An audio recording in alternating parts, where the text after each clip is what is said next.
What is a self-evaluation or a self-assessment? Why is it awkward to rate your own ability? But why is it so important to take a good, honest look at ourselves? Let's find out in Learning Bite number 6.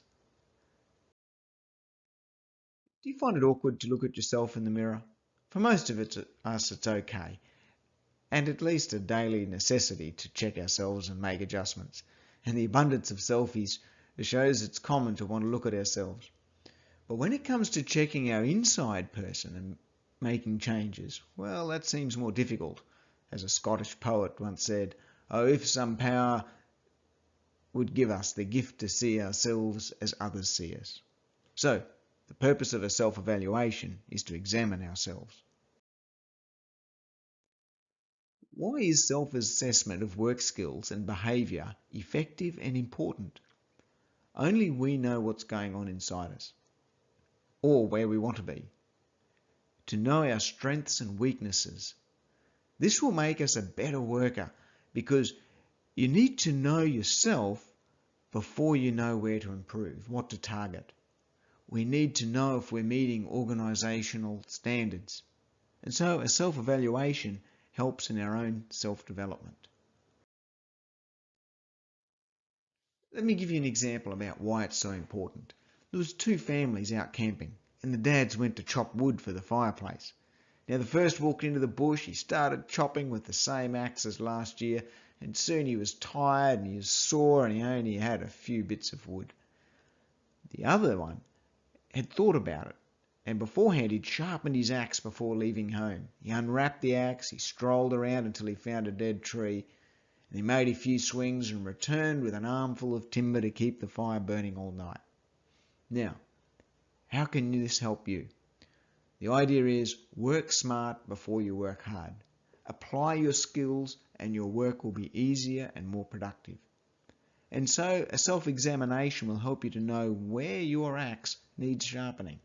And this will help you to get better skills, and it will also help to motivate you. How do you complete a self-evaluation?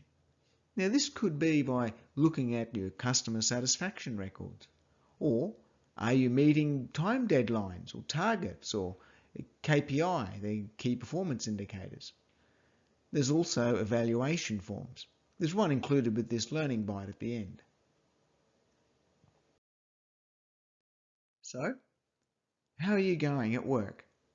Complete the self-evaluation and submit it. Some people are tough on themselves, others are soft. So just try and make it accurate. It's also good to ask others for feedback. Why is that? Well, ask someone who knows you to comment on your self-evaluation, because we can't see ourselves as others see us. There's a limit to what we can know about ourselves. So some honest comments from others can help us to see things that we can't see in ourselves. Before I go, here's a bonus. What we think affects how we feel. And what we feel, that is, our emotions, affects what we do and say. You know what? Times change and we change. How does the self-evaluation help? Well, we need to find out what's in our heart, what's in our thinking to be able to change it. Examining ourselves on this level will help us to work and live better with others. We need to identify the barriers in ourselves and what we can do to deal with this and improve on it.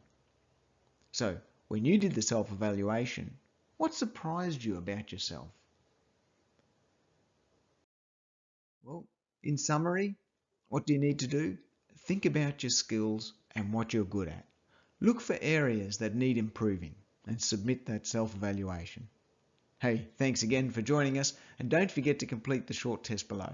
One last thing, we'd love to hear your comments, so send us an email to feedback@learningsphere.com.au with your thoughts.